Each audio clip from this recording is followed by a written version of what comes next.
circling back to our first episode, I won't dwell on it too much because you can obviously just click on it and have a look at yourself as to what we were talking about back then.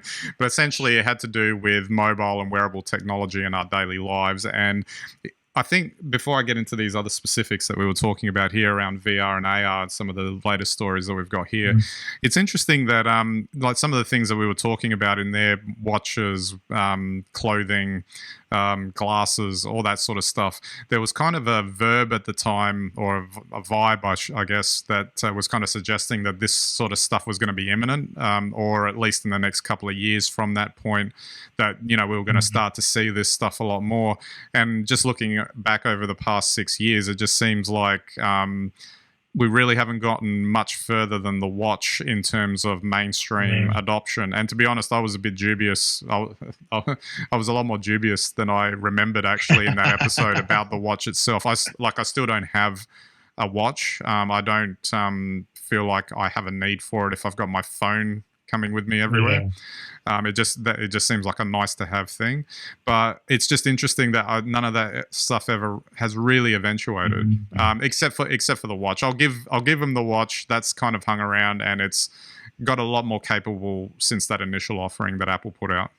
Yeah, look, I think that's a really interesting observation. There was that feel at that time that suddenly wearables were it, and we were going to be wearing it, not just like, wearing our phones. They were going to be part of our jacket, or jeans or whatever. But, I think the only thing that we've really seen lately is they're including pockets in women's Lycra clothing for phones now, which is something new. Very high tech. Very high tech.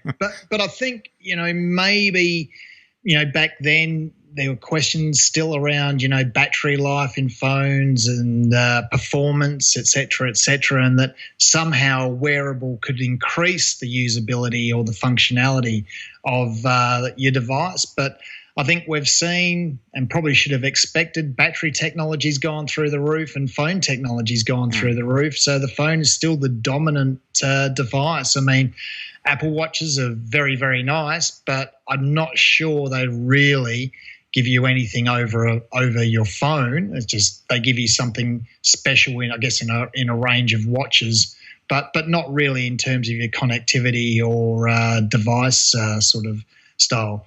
I guess the one thing that I really am probably surprised about is that something like Google Glass hasn't made a comeback.